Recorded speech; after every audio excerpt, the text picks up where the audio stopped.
काय भाव गेले पाहुणे? हे कांदे 920 रुपये गेले. 920 रुपये गेले. हा. कुठली गाडी? निमगाव.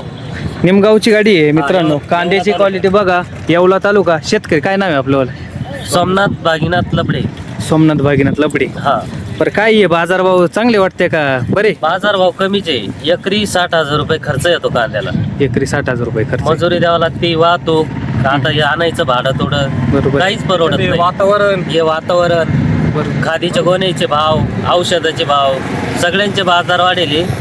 असं कांदे कमी गेले. आपल्याला काय बाजारभाव काय पाहिजे तरी? तरी आज 1500च्या पुढून विकायला पाहिजे. 1500 ते 2000 रुपये तरी हा. बाजार आपल्याला पाहिजे भाऊ. तेव्हा तरी- काहीतरी परवडत. काहीतरी राहतं शेतकऱ्यांना. बरोबर आहे. अचानक गारा होऊ राहिले. अचानक गारा, पाऊस, नुकसानी किती होऊ राहिले आपल्यावाल्या. भरपूर नुकसानी होतं. बरोबर आहे ना. ते तर आहेच. असो. तर मित्रांनो बघितलं शेतकऱ्यांचं म्हणणं असं आहे 1500 ते 2000 रुपये आपल्याला बाजारभाव भेटले तरच काहीतरी शिल्लक राहते. नाही तर आपल्याला शेती काही परवडत नाही.